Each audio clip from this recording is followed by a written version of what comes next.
गामोननि जे blessing rally बे blessing रेलियाव खामानि मावनो जोंनि बंसिगाव प्राइमारिनिफ्राय गोबां सेंग्राफ्रानो गारि लायै लायै फ्लेग लायै लायै ओंखारदों। बेनिफ्राय ओरैहाय थांगोन डिएन हेमत सिं फिल्डआवहाय आरो बिनि सोमोन्दै माखासे दा सासे गेदेमाया नोंथांमोन बयनोबो फोरमायगोन। दा बिथांमोना नै रेडि पुरा प्रस्तुत हई आछे तेखेतসকলে BPF दलर हई पुरा रेडि। जय BPF नि जय BPF लं लेफ्ट हाग्रामा मलारि जिन्दाबाद जिन्दाबाद जिन्दाबाद हाग्रामा मलारि जिन्दाबाद जिन्दाबाद जिन्दाबाद जागायनोसै।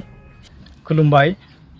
जोंनि दिनै क'क्राझार डिस्ट्रिक्टनि सिङाव थानाय 6टा ब्लकनि BPF प्रेमिफोरनि सिम मोनसे गोजोनथाव खौरां दिनै जोङो फोरमायहरनो सानदों। क'क्राझार डिस्ट्रिक्ट BPFआ गाबोन 9 आगष्ट बेलासिनि 4 बाजि जानाय लोगो लोगो जोंहा मोनसे ब्लेसिंस रेलि आशीर्बाद जात्रा मोनसे खुंनो थाखाय BPF हान्जाया जै जगार खालामदों। बेनि थाखाय जोंबो दिनै क'क्राझार डिस्ट्रिक्टनि जानानै बे प्रग्रामनि थाखाय खामानि मावनो थाखाय दिनै आरम्भ खालामबाय। सारा क'क्राझारखौनो जोङो BPF नांगाल फ्लेगजों बुंफब होनो सानदोंमोन, नाथाय एसे फ्लेगनि आंखाल जादों। बेनि थाखाय जों इसेबां खालामनो हायाखै। आंखालनि खारनानो बेनो फैगौ 15 आगष्टनि थाखाय गासिबो सेबखांग्रा अफसेट बा प्रेसफोरानो बेस्थ' जानानै थादों। बेनि थाखाय जोङो इमारजेन्सि फ्लेगखौ इसेबां जगार खालामनो हायाखै। गतिके जों दिनैनि दिनाव जेसेबां मोन्दों बेखौनो जै जगार खालामनानै दिनै रेडि खालामदों। जोङो दिनै फ्लेग गायनाय हाबाफारिखौ दानिफ्रायनो आरम्भ खालामजेनबाय।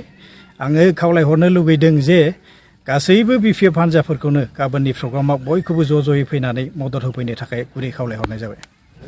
बे जेनेखि ब्लेसिं रेलि बेखौ लानायनि मेन उद्देश्यआ मा नोंथाङा रायजोफोरनो एसे फोरमायहरदो।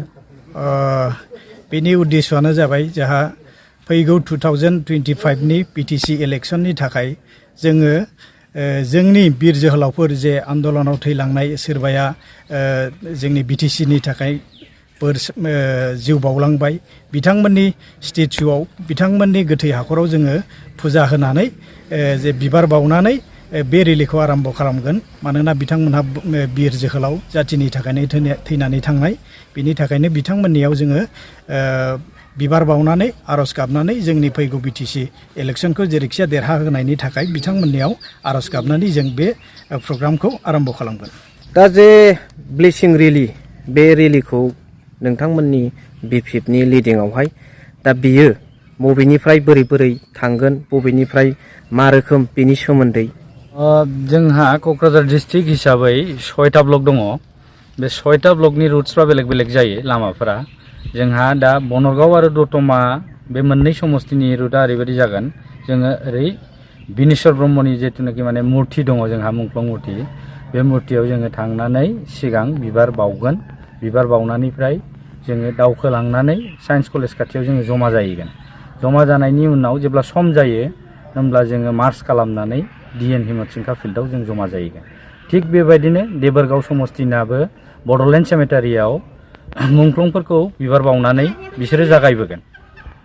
बेबायदिनो बेलेग फारसेथिं हरै सालाकाथि समस्तिनाबो गोदान फ्लाइअभारजों ओंखारनानै फैगोन, बाजै हटेल जानानै फैगोन बिसोरो। आरो बिनिफ्राय बावखुंग्रि समस्तिना सुजित नार्जारिनि मुंख्लं खाम्फायाव बिबार बावनानै बिसोरो आवगायबोगोन। रायजो राजाफोरनिसिम नोंथाङा माबा मेसेज हरनो नागिरदों बे ब्लेसिं रेलिनि थ्रुयैहाय माबा मोनसे?